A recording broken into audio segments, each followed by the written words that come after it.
আজ আমি রান্না করছি গঙ্গার আর মাছ। তোমরা কে কে খেয়েছো কমেন্টে জানিও। আমি মাঝে মাঝেই করি, কিন্তু খুব ভালো লাগে খেতে। একদম টাটকা গঙ্গার জ্যান্ত আর।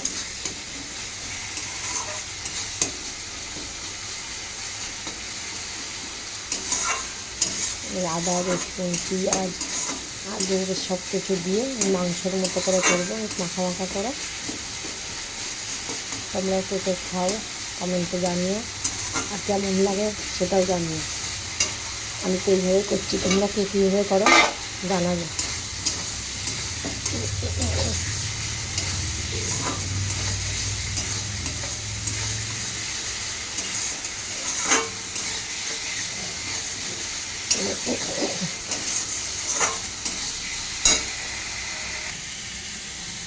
ভালো করে কষে নিয়েছি, এবার অল্প করে জল দেবো। আলুটাকেও ভালো করে ভেজে নিয়েছিলাম প্রথমে, অল্প করে জল দিয়ে তারপরে একটু সেদ্ধ হয়ে গেলে মাছটা দেবো। আলুটা সেদ্ধ হয়ে গেলে দিয়ে তারপরে গরম মশলা দিয়ে নামিয়ে নেবো। তৈরি হয়ে যাবে আর মাছ। মশলাটা যত ভালো ভাজ হবে তত খেতেও স্বাদ হয়।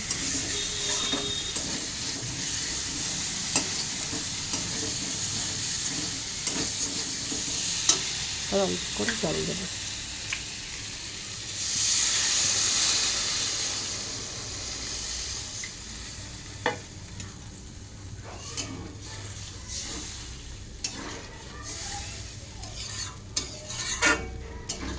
ঢাকা দিয়ে দেবো। আলুটা সিদ্ধ হয়ে গেলে তারপরে মাছটা দেবো, দিয়ে নামিয়ে নেবো।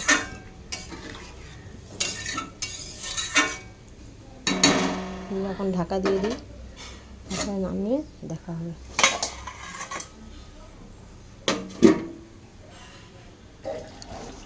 বন্ধুরা, আমার মাছের ঝোল প্রায় সে নামানোর পথে, নামাবো। এরপরে হবে আলু উচ্ছে চচ্চড়ি। আজকে দুপুরে মেনুতে আছে আমের চাটনি, অল্প করে একটু ডাল করেছি, মিষ্টি আলু ভাজা, সাথে পাতি লেবু আর ভাত হয়ে গেছে।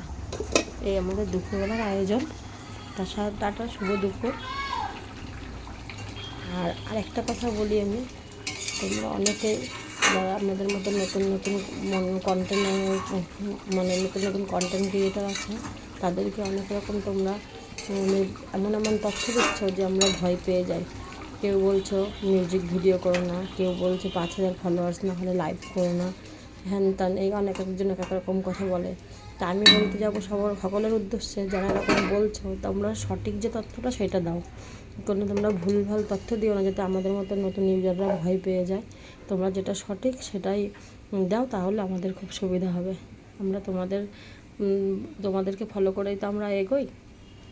তা যাই হোক, তোমরা সঠিক তথ্য দিলে আমাদেরও খুব ভালো লাগবে, আমরাও এগাতে পারবো। সবাই তো আশা করেই কিছু করে। তা যাই হোক, টাটা। আজকের মতো এই পর্যন্ত, দেখা হবে নেক্সট ভিডিওতে।